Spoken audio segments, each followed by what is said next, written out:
বন্ধুরা, গভীর মনোযোগ দাও।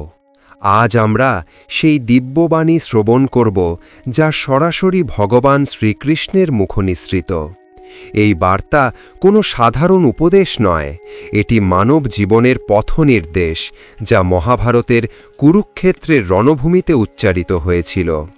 যখন অর্জুন তার আপনজনদের বিরুদ্ধে অস্ত্র তুলতে দ্বিধাগ্রস্ত, তখন শ্রীকৃষ্ণ তাকে যে জ্ঞান দিয়েছিলেন তাই হল শ্রীমদ্ ভগবদ্গীতা, জীবনের এক অপার দর্শন। এই জ্ঞানের গভীরে প্রবেশ করলে তোমাদের সমস্ত দুঃখ, ভয় এবং দুশ্চিন্তা দূর হবে। তাই প্রতিদিন অন্তত একবার এই অমৃতবাণী শোনো। 1. কর্মের অনিবার্যতা, দি ইনএভিটেবিলিটি অফ অ্যাকশন। গীতার প্রথম ও প্রধান বার্তা হল কর্মই মানুষের সর্বোচ্চ ধর্ম।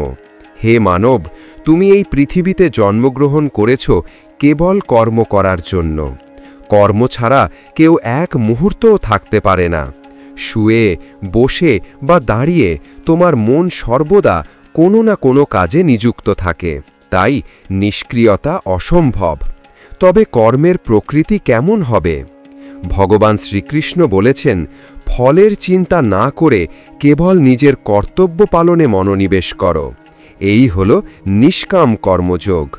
তুমি যখন কোনো কাজের ফল নিয়ে অতিরিক্ত উদ্বিগ্ন হও, তখন সেই উদ্বেগই তোমার কর্মের পথে বাধা সৃষ্টি করে। তোমার অধিকার আছে কেবল কর্মে, ফলে নয়।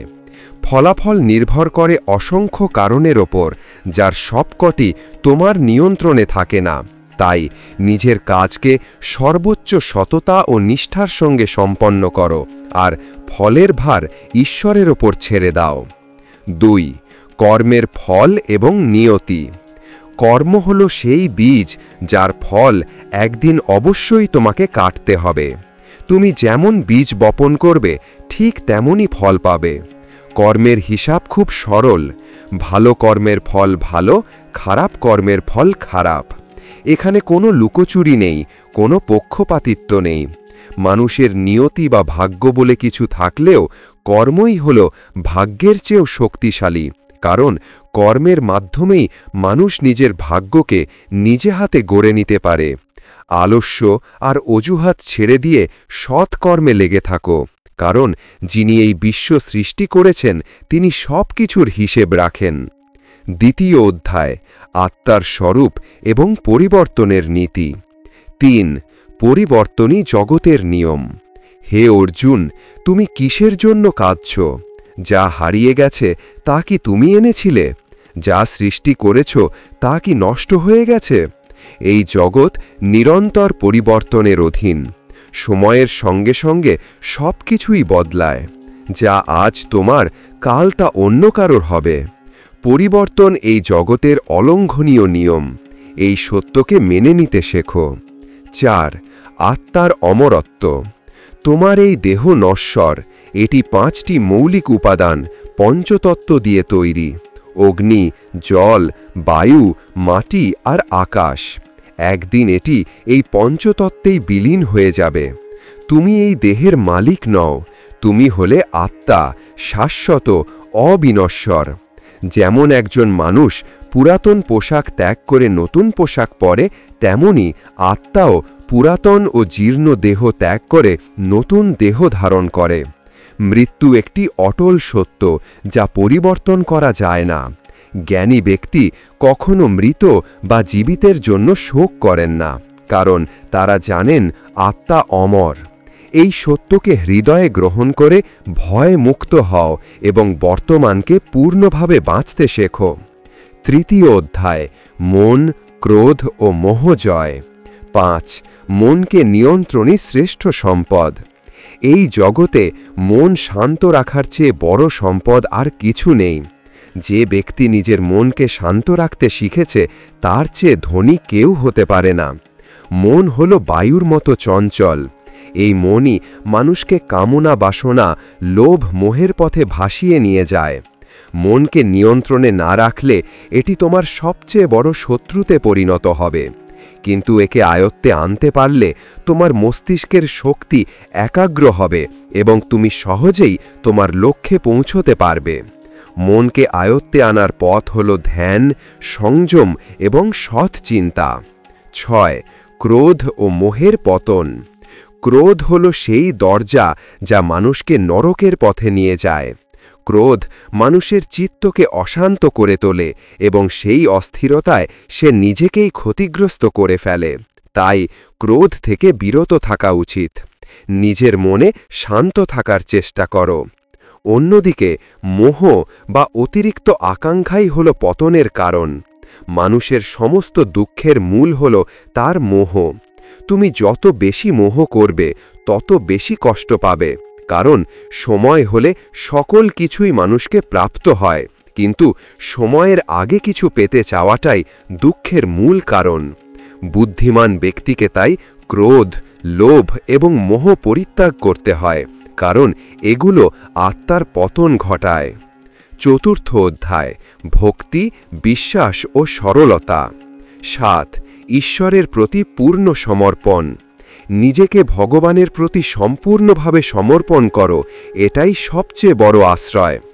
যে কেউ এই আশ্রয়কে চিনে নিতে পারে সে সব রকমের ভয়, চিন্তা ও দুঃখ থেকে মুক্ত হয়।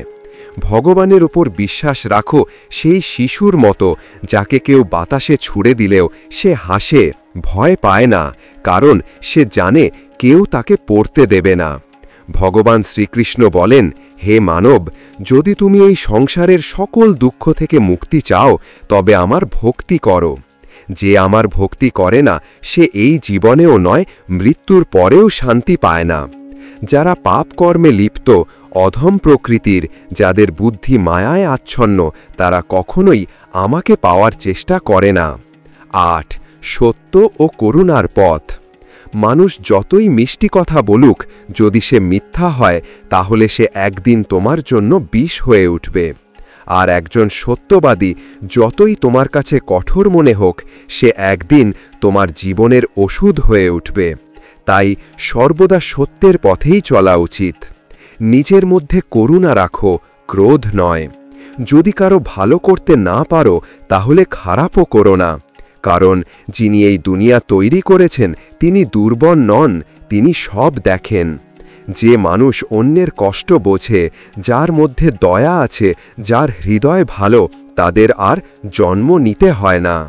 5 অধ্যায়, ব্যবহারিক জীবন এবং মুক্তির উপায়। 9. সম্পর্ক এবং আত্মসম্মান। জীবনে কখনো কারো সঙ্গে নিজের তুলনা করো না। তুমি যেমন আছো তেমনটাই শ্রেষ্ঠ। প্রেরণার সবচেয়ে বড় উৎস হল তোমার নিজের ভাবনা, তাই সব সময় ভালো ভাবো, বড় ভাবো, আর নিজেকে জয় করার জন্য নিজেকেই অনুপ্রেরণা করো। কারো প্রতি অহংকার করো না। সবাইকে আপন করে মিশে থাকো, সে তোমার আত্মীয় হোক বা বন্ধু। যেখানে তোমার সম্মান নেই সেখানে কখনো যেও না।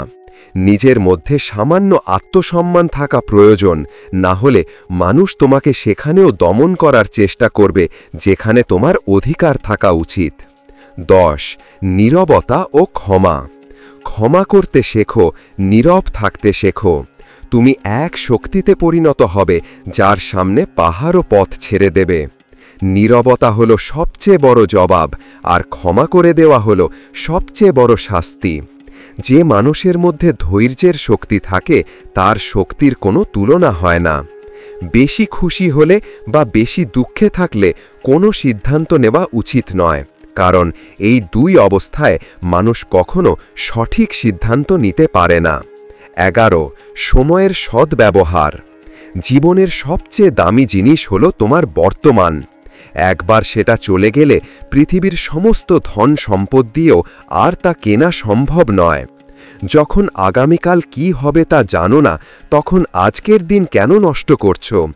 যে মুহূর্তে হাসা যায় সেই মুহূর্তে কাল নিয়ে কান্না করে সময় নষ্ট করার মানে নেই। সময় এক অদ্ভুত ব্যাপার। যদি তার সঙ্গে চলো সে তোমার ভাগ্য বদলে দেয়, আর যদি তার সঙ্গে না চলো তবে সে তোমার জীবনটাই বদলে দেয়। তাই মানুষকে জীবনের চ্যালেঞ্জ থেকে পালানো উচিত নয় এবং ভাগ্য বা ঈশ্বরের ইচ্ছাকে অজুহাত বানিয়ে চলা উচিত নয়। তুমি শুধু তোমার কর্ম করে যাও। 12. ঈশ্বরের প্রতিশ্রুতি। ভগবান শ্রীকৃষ্ণ বলেন, যখনই এই পৃথিবীতে পাপ, অহংকার ও অধর্ম বৃদ্ধি পাবে, তখনই আমি তার বিনাশ করতে এবং পুনরায় ধর্ম প্রতিষ্ঠা করতে অবতার গ্রহণ করব। আমি এই পৃথিবীর মাটির কোমল গন্ধ, আমি আগুনের তাপ, আমি সব জীবের প্রাণ, আর সন্ন্যাসীদের আত্মসংযমও আমি।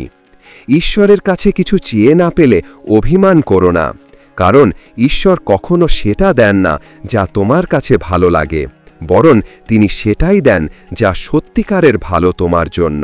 উপসংহার ১৩ চূড়ান্ত বার্তা। হে মানব, যে ব্যক্তি মৃত্যুর সময় আমায় স্মরণ করে শরীর ত্যাগ করে, সে আমার চিরন্তন ধামে পৌঁছায়। এই রূপ, এই অর্থ, এই ধন দৌলত, এই সব কিছুই একদিন ধ্বংস হয়ে যাবে। একমাত্র তোমার সৎ কর্মই তোমার সঙ্গে যাবে।